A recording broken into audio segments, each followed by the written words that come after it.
everyone, welcome to our channel ISC Steno. We are starting the passage at speed of 100 word per minute. Start. Madam Chairman, I am glad that we are having a debate on the European Common Market. I wish that it had taken place earlier.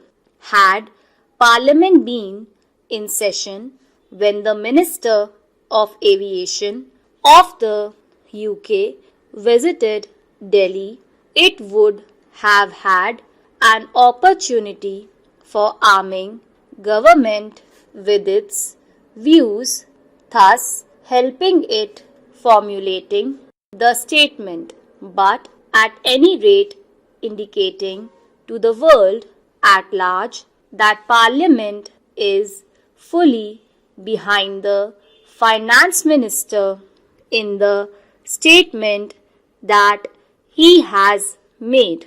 The statement that has been made by the Finance Minister is admirable, both in content and in tone. The problems that face us as a result of the emergence of the common market of Europe cannot be bypassed. Whether we like it or not, the future is with continental economies, and the emergence of the European Common Market of Europe is one of the steps in this direction. No one can deny the stakes that we have in the matter of entry of the United Kingdom into the common market of Europe. I have done some research into the actual position of our trade, and I think it would perhaps help the House to estimate the magnitude of the problem that is facing us. We are importing 35% of our imports from Western Europe, including UK. We are exporting about 40% of our goods to this area. We have a large interest in the outcome of UK's entry into the common market and the terms on which she proposes to enter into the common market. In the present circumstances, we cannot visualize what the terms will be, but we know that our stakes are great, and we have already indicated our deep interest in the terms which the UK would be able to negotiate.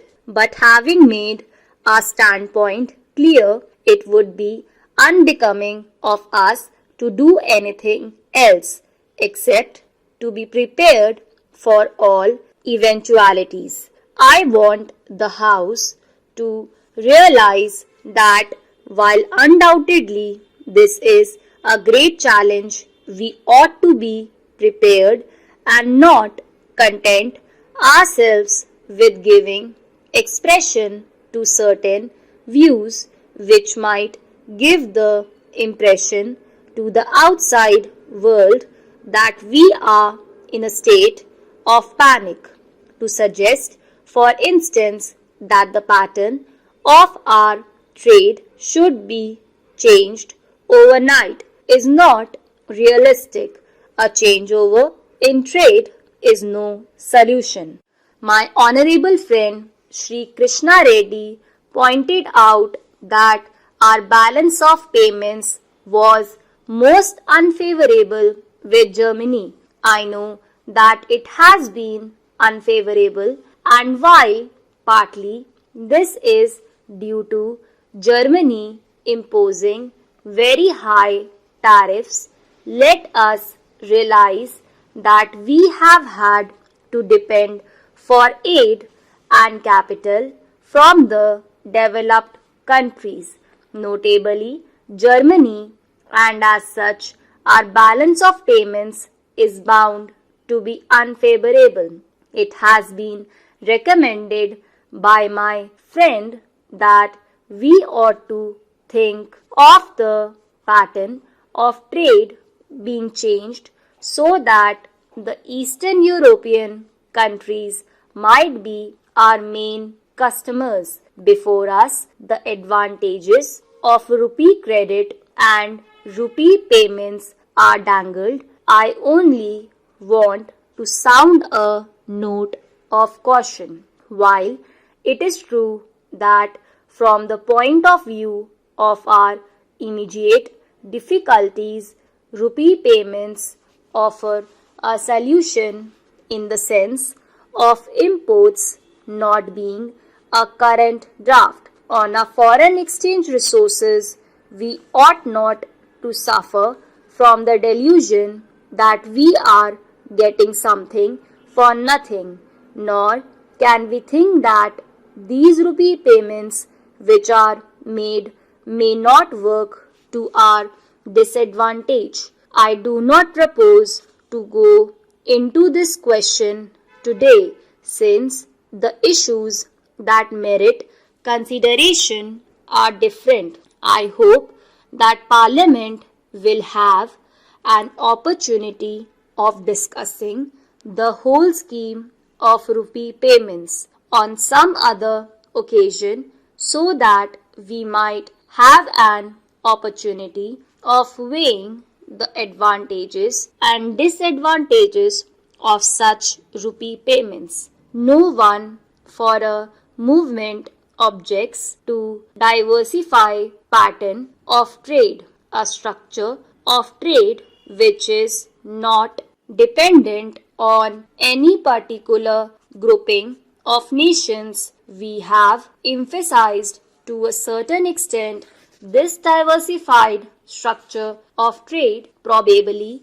in the future we have to emphasize even more. But what is the position today? As it is, the terms which can be arranged for the UK's entry into the common market are not dependent on that country alone. They are dependent on others as well. This is the position which we face.